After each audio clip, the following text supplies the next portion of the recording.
Olá, queridos alunos do oitavo ano, tudo bem com vocês? Hoje eu estou aqui para mais uma aula de ciências, para finalizar o capítulo sobre sistema digestório.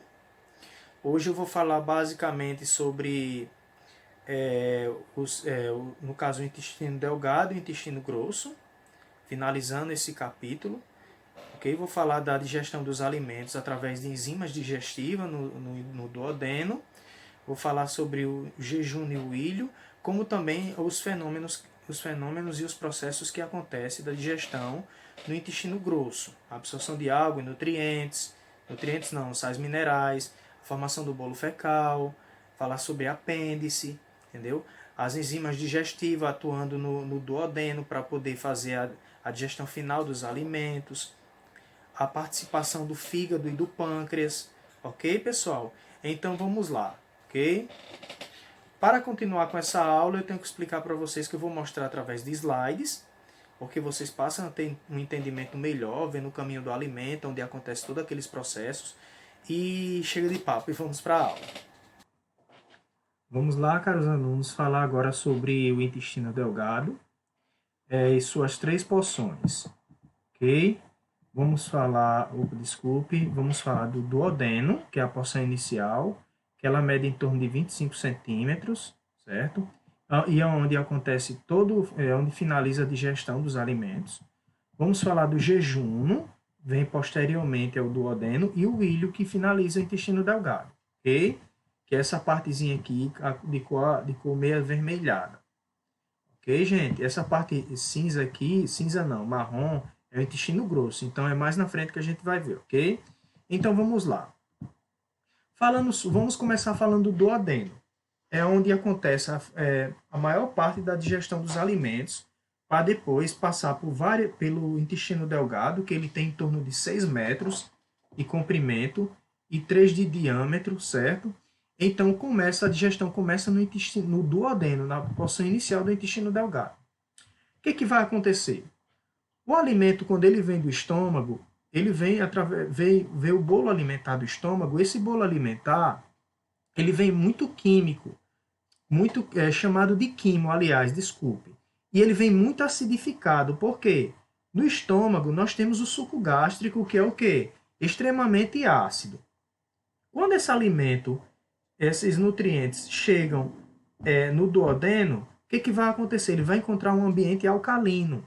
Porque o duodeno, ele é muito alcalinizado, aquele ambiente ali. E para isso, o que vai acontecer?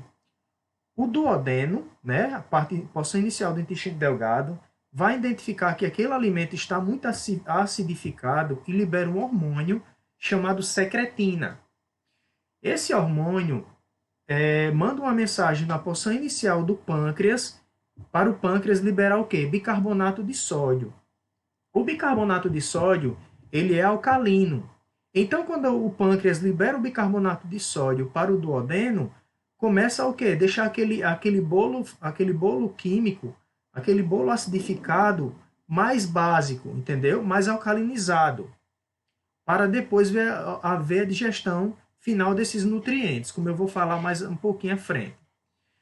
Mas também o pâncreas, ele não só participa da digestão dos alimentos, do sistema digestório, liberando só bicarbonato de sódio, não. Ele libera outras substâncias muito importantes também, como, por exemplo, algumas enzimas digestivas, como a tripsina e a quimotripsina, que são duas enzimas liberadas pelo pâncreas, que faz o quê? A digestão de proteínas. Também libera a nuclease, certo? Que é para a digestão de ácidos nucleicos. A monossacaridase, que é para o quê? Digestão de carboidratos, finalização da digestão dos carboidratos, como também as lipases, que faz o quê? Digestão de gorduras. E o duodeno, além de receber essas enzimas digestivas do pâncreas, ele também vai receber, vai fazer parte desse sistema digestório, né? Na digestão de alimentos, o fígado, certo? O fígado, ele vai fazer parte como? O fígado libera para dentro de uma vesícula chamada vesícula biliar a bile. A bile, ela tem uma função muito importante. Ela tem a função de emulsificar, ou seja, de degradar a gordura, os lipídios, para que esses lipídios sejam mais facilmente absorvidos quando passa nas paredes do intestino delgado e do ilho, certo? Do jejum, aliás, desculpe. O que é que vai acontecer? Quando entra gordura no duodeno, né, os lipídios, uma parte dele é absorvida é digerida pelas lipases e a outra parte vai ser o que? Emulsificada, né? Vai ser trabalhada, vai ser digerida por quem? Aliás, digerida não, emulsificada pela bile, certo? A vesícula biliar libera a bile, certo? E a bile vai no duodeno fazer com que aqueles lipídios sejam o quê? Aquelas moléculas de lipídio sejam quebradas, sejam mais facilmente, vamos dizer assim, emulsificadas para facilitar a digestão desse tipo de alimento, ok? Então, gente, tudo isso acontece aqui, ó, nessa porção aqui inicial do intestino delgado. Posteriormente, nós temos o quê? O jejum, certo? Que ele é bem longo, inclusive ele tem uma diferença para o ilho, ambos fazem parte do intestino delgado, mas tem uma diferença, é porque as paredes do jejum, elas são mais espessas, certo? Então, o que vai acontecer? Esses nutrientes, esses alimentos foram digeridos através dessas enzimas digestórias que foram liberadas no duodeno, nessa porção inicial, e o alimento vai percorrer todo esse caminho aqui, certo? E ao percorrer esse caminho, ele vai batendo não, ele vai sendo captado por microvilosidades, vilosidades que tem nas paredes do jejum, do intestino delgado, na porção jejum e ilho. E os nutrientes, ao passar por essas vilosidades, eles vão se grudar essas vilosidades, tocar nas paredes do intestino delgado e ir até a corrente sanguínea, certo? É onde os nutrientes passam do intestino delgado para a corrente sanguínea, através das vilosidades. Ok, pessoal? Então, basicamente, eu terminei intestino delgado, agora eu vou para intestino grosso. Lá? Intestino grosso. O intestino grosso, ele tem três partes. Ele tem o seco, o cólon e tem o reto, certo? Vamos lá. O seco, ele onde tem apêndice vermiforme ou seco. É aqui essa porção inicial aqui do intestino grosso. Aqui nós temos o cólon. É justamente aqui nessa região que vai acontecer alguns fenômenos muito importantes para, no caso, a saúde humana, para a hidratação do corpo humano e para a absorção de sais minerais. O que vai acontecer aqui no cólon? No cólon ascendente, esse aqui tem o nome de cólon ascendente, esse aqui é cólon transversal e esse cólon descendente, ok? O que vai acontecer no intestino grosso? O intestino grosso, ele vai fazer o quê? Ele vai receber os nutrientes que percorreu todo o caminho do intestino delgado e simplesmente eles não foram absorvidos, certo? Todo aquele alimento veio, saiu da boca, passou pelo estômago, passou pelo intestino e foi sendo absorvido boa parte deles. E a parte que não foi absorvida, ela chega ao quê? Ao intestino grosso. É os chamados restos. Quando chega no intestino grosso, vai acontecer dois fenômenos interessantes. O primeiro deles, as paredes do intestino grosso, as paredes do cólon do intestino grosso, vão absorver a água, certo? E ao absorver a água dos alimentos, certo? Ele vai o quê? Vai criar criar o chamado bolo fecal. Gente, e na produção e na absorção dessa água, na formação do bolo fecal, existem bactérias que são muito importantes na flora intestinal, que fica justamente nessa região do intestino grosso, no cólon, certo? Elas vão absorver a água, certo? E os sais minerais também. É por isso que quando a pessoa tem disenteria, né, diarreia, é porque a flora intestinal dela não tá legal, não tá boa. As bactérias dessa região, as chamadas bactérias benéficas, elas não estão fazendo o seu papel. Então a pessoa está tendo diarreia. A água era para ser absorvida pelo intestino grosso e não está sendo. Ok? Ela está saindo junto com as fezes. Por isso que cria aquela situação caótica dentro do banheiro, né? Em vez de a pessoa liberar as fezes, libera a água. Entenderam? É porque ela não foi absorvida no intestino grosso.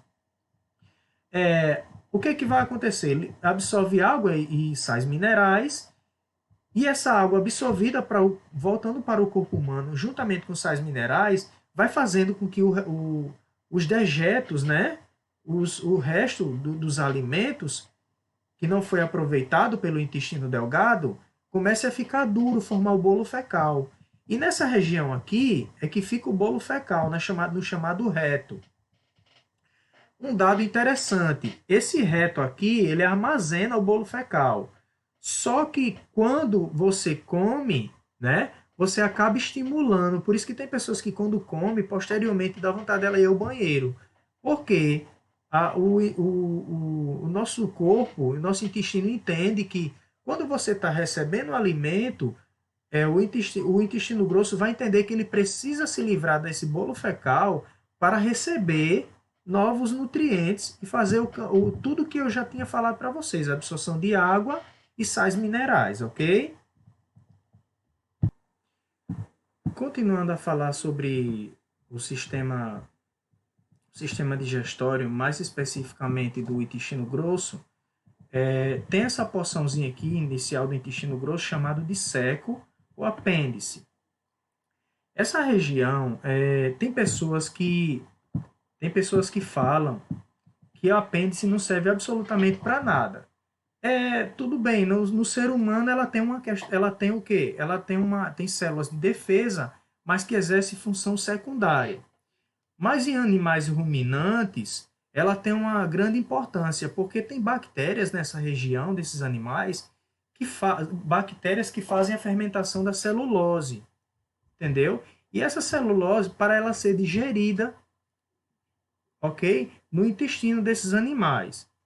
Já nós, seres humanos, como não temos essas bactérias, então nós não fazemos a digestão dessa celulose, ok? Mas, se por acaso a pessoa tiver apendicite, né, que é uma inflamação nessa região aqui, porque entrou um pouco de alimento e de repente se proliferou bactérias aqui nessa região, se tiver apendicite e a pessoa retirar, ela não vai ter problema de imunidade.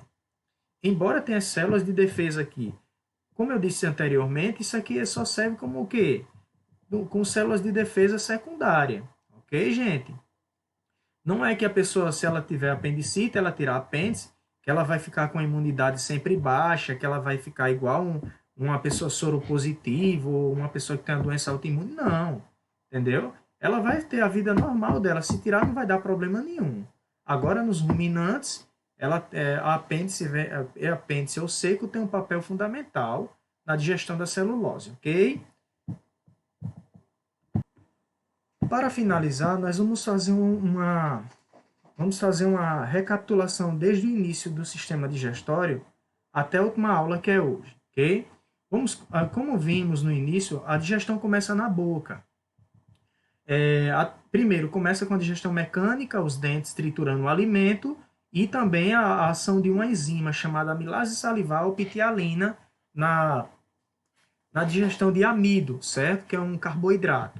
Esse alimento desce pelo esôfago, chega ao estômago, vai acontecer um fenômeno químico aqui, através de enzimas digestivas, como a pepsina, certo? E a ação do suco gástrico, que é extremamente ácido. Então, vai haver o quê? Vai haver digestão de proteínas nessa região e a formação do quimo, um bolo alimentar. Esse alimento sai e vai em direção ao intestino delgado.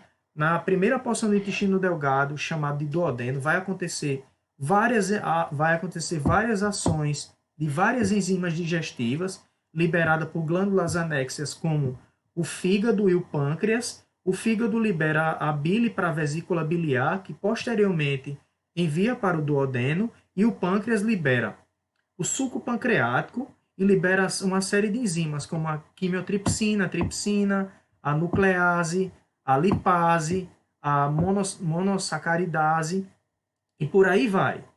Aqui, O alimento passou, saiu do duodeno, veio para o jejum, e no jejum vai ter as vilosidades, vai absorver esses nutrientes, entra nas paredes do jejum, do intestino delgado, e vai para a corrente sanguínea, e a outra parte, ao chegar no final do ilho, chega até o intestino grosso. No intestino grosso, esse alimento vai passar pelo colo, certo? E no colo vai haver o quê? A absorção de água e sais minerais. E a formação do bolo fecal, que é armazenado no reto e liberado através do ânus, ok? Então, esse foi todo o caminho do alimento percorrido pelo sistema digestório, certo? Espero que vocês tenham gostado dessa aula. Qualquer dúvida, por favor, entre em contato comigo através do meu endereço eletrônico ou através do meu WhatsApp. Façam a atividade, ok? E até a próxima aula, pessoal.